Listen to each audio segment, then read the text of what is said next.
عمل صالح عظيم الشأن، بل هو يوم القيامة أثقل شيء في الميزان، كما جاء في الحديث: ما شيء أثقل في ميزان المؤمن يوم القيامة من خلق حسن، أخرجه الترمذي.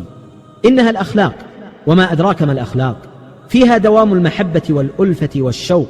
بالأخلاق تستر العيوب ويملك الإنسان بها القلوب، بل حتى رسول الله صلى الله عليه وسلم وهو خير البشر ما تغلغلت محبته في شغاف قلوب البشر، بل أحبه حتى الجبل من الحجر، إلا بأخلاقه العالية وخصاله الغالية، كما قال له ربه تعالى: ولو كنت فظا غليظ القلب لانفضوا من حولك.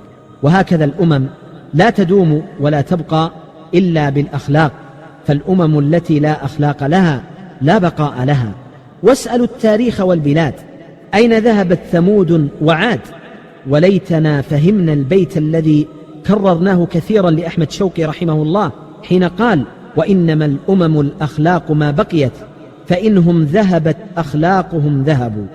أيها المستمعون الكرام، استمعوا إلى أم المؤمنين عائشة رضي الله تعالى عنها، وهي تقول: سمعت رسول الله صلى الله عليه وسلم يقول: إن المؤمن ليدرك بحسن خلقه درجة الصائم القائم، أخرجه أبو داود بسند صحيح. فسبحان الله، هل رأيتم كيف بلغت بالمؤمن مكارم الأخلاق؟ درجات العابدين الذين بلغوا الآفاق، ولذلك كانت منازلهم في أعالي الجنان فوق كثير من أهل الفضل والإيمان، كما قال صلى الله عليه وسلم: أنا زعيم، أي ضامن، ببيت في ربض الجنة لمن ترك المراء وإن كان محقا، وببيت في وسط الجنة لمن ترك الكذب وإن كان مازحا، وببيت في أعلى الجنة لمن حسن خلقه، أخرجه أبو داود.